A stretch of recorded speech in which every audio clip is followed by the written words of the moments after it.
آله وصحبه وسلم تسليما كثيرا. أعوذ بالله من الشيطان الرجيم. ربنا آتنا في الدنيا حسنة.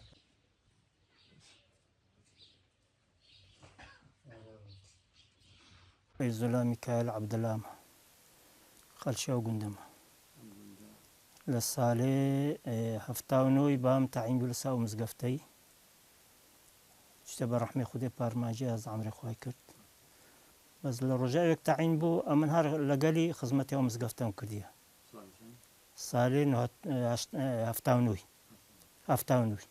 اوك تعين بو شول اوك بانك دانو تشتاني ذكر ابي ديكش امن هاري هم شول كان خزمته تساولي كردنو قرو او يديو خولي نانو وانا هم امن تسام ذكرت حتى صالي 2000 بام تقاعدوا ولا مش معرزكم نسيو ل 2003 قلت انا وتاتي ولو مزقفتي ولا مش ل 2003 والتعيين متال عنكش واخذ مدة كم وتساولي ذكم ولو صار جوا دلي خانة نشين دبنقو تاريخ كده قررت ولو صالي زار وهشطته بينزي اوان لو مجراته يعني 220 سال تقريبا 220 سال عدل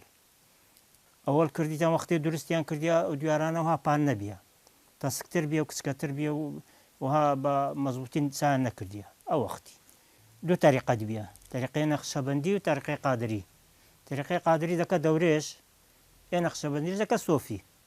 سۆفیەکان لەو لایە ئیشیان کردیە ئەوە دەلاقە ئێمە پێی دەڵێن دەلاقە لۆ قورعان توشتی لە سەدا بنێن و ناودا بنێن ئەوان أولا صوفي تان كرديا أولا هي دورش تان كرديا طريقة قادري أولا طريقة نقشبندي تان كرديا وأنا هركز لخو بكيف خلو دلي خو تاي كرديا أو كنانج أو بنزاران كسكانج وأنا هم لبو هامية دان كردوا كهرباء نبيا دان كردوا لبو فينشي هوا بيتن هم لبو هواي وأنا حتى يستاد سكاري نكراي بس الشيء وقت تنها ل 2019 أما خولك قلبت توزا أو ببو وش بلي جوان نبو قرمان داو او بانكانش همو صاري كهرباتي صاري هشتاويشي همو 8 سال زياتر 4 سال او مزقفته كم مزقفته لدارتيه حتى صالي هشتاونوي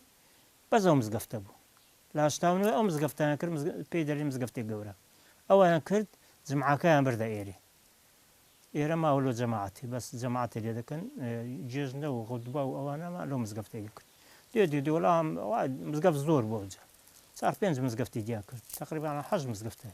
ورانا مش توصيه عندك وصياتي عندك دون كرم حتى ما انا حتى بيت عندك ريت تساولي بكنو خزمت بكنو اري امن على خانه نشينج مودو ما قصي ماغا وزاران زياتر ايش خدك كم خزمتي دك حتى ما بين دميني بشتي مش دلينا من داري خو زاغا كرديان وقناك بس ولا داواش دكين خير خواس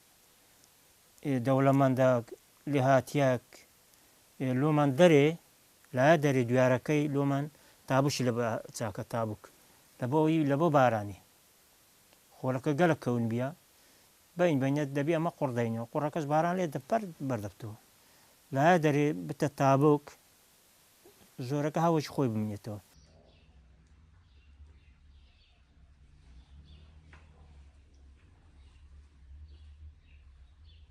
الله أكبر الله أكبر